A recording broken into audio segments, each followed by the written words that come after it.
आइए आज जानते हैं भारतीय लोक कला मंडल जो कि उदयपुर में स्थित है उसके बारे में। भारतीय लोक कला मंडल उदयपुर राजस्थान की लोक संस्कृति, कला और परंपराओं के संरक्षण एवं प्रचार प्रसार के लिए प्रसिद्ध सांस्कृतिक संस्था है। इसकी स्थापना 1952 में पद्मश्री देवीलाल सामर ने की थी। इसका मुख्य उद्देश्य राजस्थान के साथ साथ गुजरात और मध्य प्रदेश की लोक कला, लोकगीत, लोक नृत्य और लोक परंपराओं का अध्ययन, संरक्षण और प्रचार प्रसार करना है। इसकी प्रमुख विशेषताएं हैं कठपुतली कला। यहाँ की इस मंडल की सबसे प्रसिद्ध गतिविधियों में पारंपरिक राजस्थानी कठपुतली नाट्य शामिल है और यहाँ अगर आप आते हैं तो आप उसका जायज़ा ले सकते हैं। संस्था कठपुतली कला के प्रशिक्षण और प्रदर्शन का भी कार्य करती है।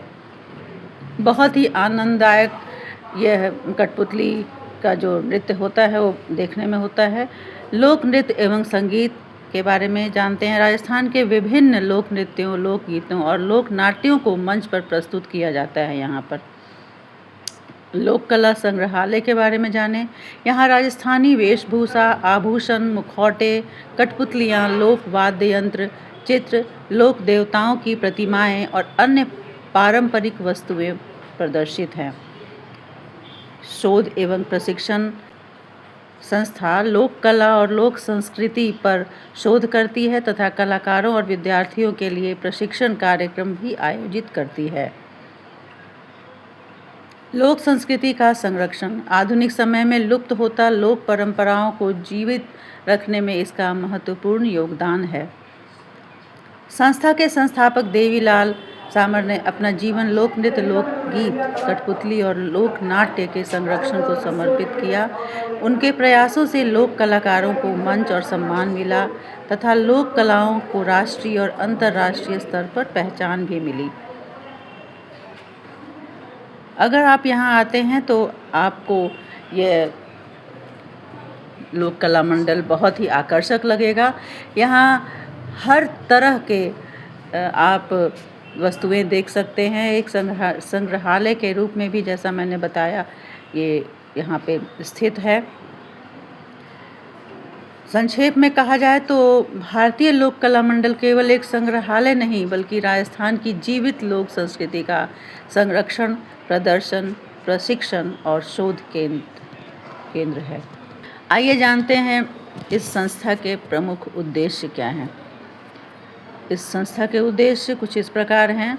विलुप्त होती लोक कलाओं का संरक्षण करना, लोक कलाकारों को प्रशिक्षण और मंच प्रदान करना, लोक नृत्य, लोकगीत और कठपुतली कला को देश विदेश तक पहुंचाना, लोक संस्कृति पर शोध और दस्तावेजीकरण करना, बच्चों, विद्यार्थियों और कलाकारों को लोक कलाओं का प्रशिक्षण देना, पारंपरिक कलाओं को आधुनिक परिस्थितियों के अनुरूप विकसित करना।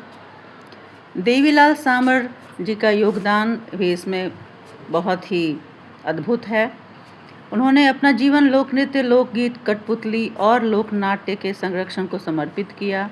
राजस्थान सरकार की सांस्कृतिक सामग्री के अनुसार उन्होंने लोक कलाकारों को समाज में उचित स्थान दिलाने तथा लोक संस्कृति को संरक्षित करने में महत्वपूर्ण भूमिका निभाई है।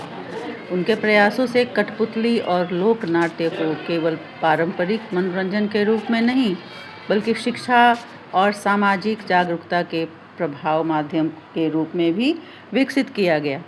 संस्था ने कठपुतली के माध्यम से साक्षरता अभियान में भी काम किया है। यहाँ के संग्रहालय के बारे में इसकी प्रमुख विशेषता यह है कि इसमें राजस्थान की पारंपरिक जीवन शैली और लोक संस्कृति से संबंधित अनेक वस्तुएं प्रदर्शित की गई हैं, जैसे राजस्थानी वेशभूषाएं, आभूषण और पारंपरिक अलंकरण, कठपुतलियाँ, मुखौटे, लोक वाद्य यंत्र, लघु चित्र, लोक देवताओं की प्रतिमाएं, मेवाड़ी पगड़ियों का इतिहास, पारंपरिक हस्तशिल्प और घरेलू वस्तुएं। यहाँ के संग्रहालय में भारत के विभिन्न क्षेत्रों से के अलावा फ्रांस, जर्मनी, रूस, अमेरिका, मेक्सिको, इंडोनेशिया, रोमानिया और वियतनाम आदि देशों की कठपुतलियाँ का संग्रह भी बताया जाता है। राजस्थान की कठपुतली कला लोक कला मंडल के सबसे प्रमुख गतिविधियों में से है। प्रस्तुत किए जाने वाले कठपुतली आधारित कार्यक्रमों में सिंहासन बत्तीसी, रामलीला, रासलीला जैसे विषय शामिल हैं। मंडल के कलाकार राजस्थान के अन्य क्षेत्रों में के अनेक लोक नृत्यों तथा लोक संगीत की प्रस्तुतियां देते हैं। इसमें 13 ताली, भवई, गरबा, डांडिया आदि प्रमुख हैं। भील समुदाय के गंवरी जैसे लोक नृत्य और रामलीला, रासलीला जैसी परंपराएं भी संस्था की गतिविधियों में स्थान पाती हैं। धन्यवाद।